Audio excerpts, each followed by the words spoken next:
Hi guys, nongeye kubasuhuza nk'uko bisanzwe ni Sereveriye nkomeza kugushimira wowe ukomeza kugenda utwereka urukundo, nkomeza kugushimira wowe ugenda ukora subscribe kuri Ibyiza TV.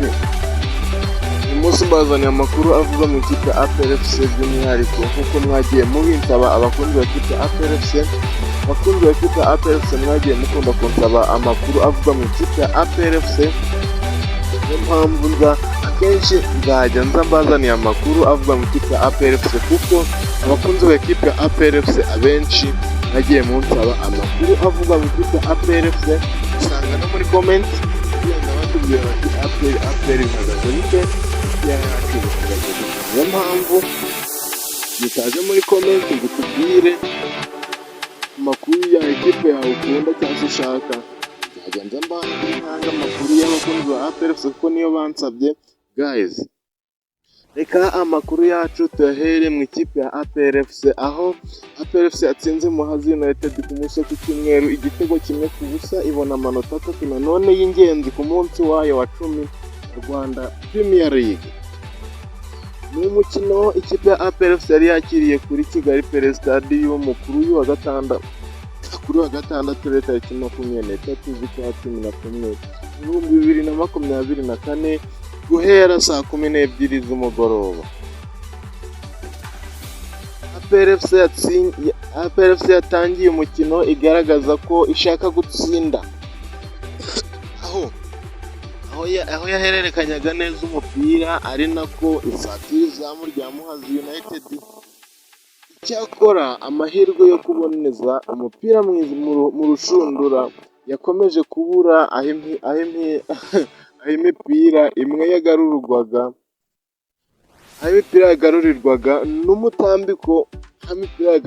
n'umutambiko nk'uwatewe na Victor Mbauma Chukwemeka Umugande.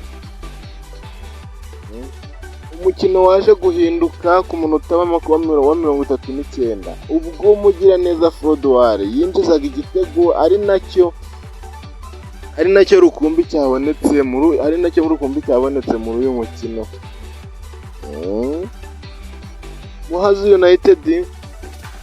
Muhazi United yakomeje kurwana no kwishyura igitego ariko bibyusa. Igice cya mbere kirangira ari igitego kimwe ku busa bw'ikipe ya Muhazi. Igice cya kabiri nacyo cyatangiye ikipe ya APR FC ihererekanya umupira neza, nubwo Muhazi United nayo yanyuzagamo igasatira ngo yishyure igitego. Ikipe nyine yari yatsinzwe nayo kandi nanone iri gukina n'ikipe nkuru, nayo yacishagamo yasatira nyine, ariko inyuma yasize urukuta.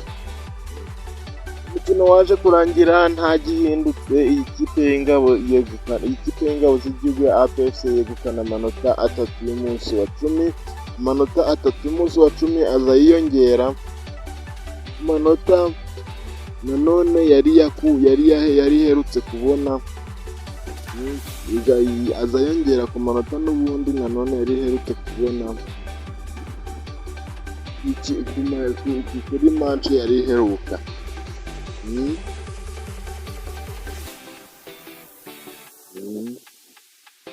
Ni ukuvuga ngo ikipe APR FC yari yongeye kubona intsinzi. Ni ukuvuga ngo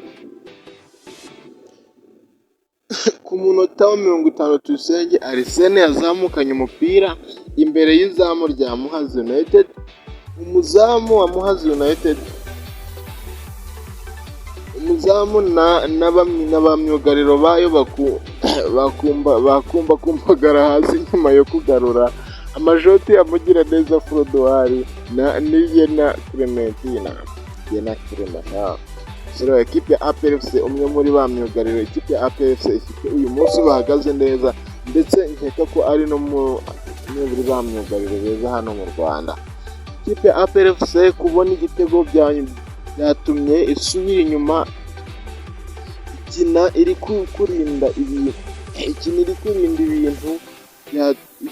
kurinda kirahinduka.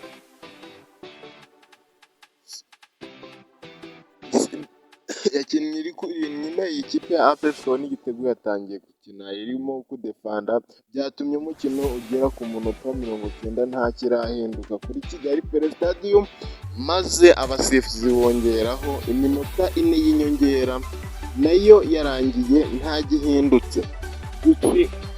Gutsinda uyu mukino byatumye APR FC itangira kuva mu myanya iteye isoni ijya ku mwanya wa 9 n'amanota 11, mu gihe ikipe ya Muhazi United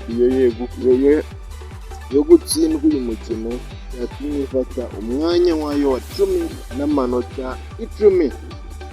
Guys, ndagusabye ngo kora subscribe kugira ngo tugendane akantu ku kandi nk'uko bisanzwe. Ni Sereveriye cyane n'ibyiza tuza komeza kugushimira wowe wamaze kuba ukora subscribe.